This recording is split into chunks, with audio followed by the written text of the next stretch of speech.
Okay, today guys is update lang tayo dito sa ating video tutorial patungkol sa pag-convert ng ating GGives. I-convert natin siya into real cash. So update lang tayo sa latest conversion rates natin dito. So ayan, mabilisang video lang yung gagawin ko dito.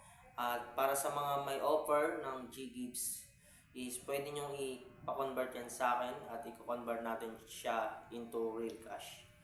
Para sa mga gustong magpa-convert ng kanilang GGives offer, G-Credit at iba pa, kwarta, pay later, last pay later, available po sa akin yung mga services offer na yan. So, dito,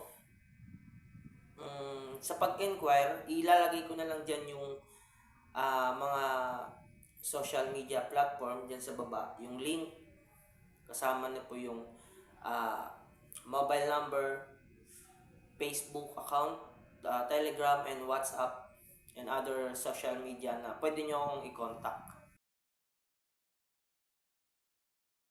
Ayan.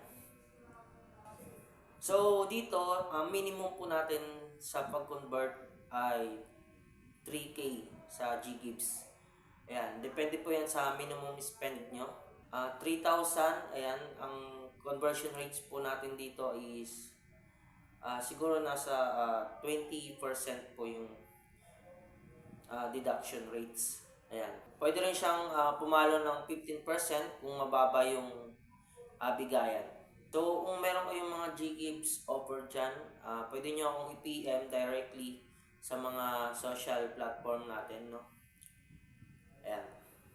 So, ilalagay ko na lang dyan sa baba. Make sure na dyan nyo lang i-click yung mga links para ma-direct kayo sa aking official account. Ayan, ipapakita ko yung table rates natin dito kung magkano yung mga marireceive nyo.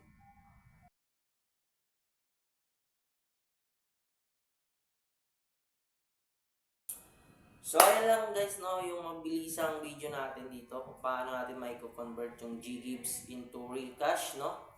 Ayan, kung meron kayo niyan, i-PM nyo lang ako directly. Yun lang guys, no? Salamat.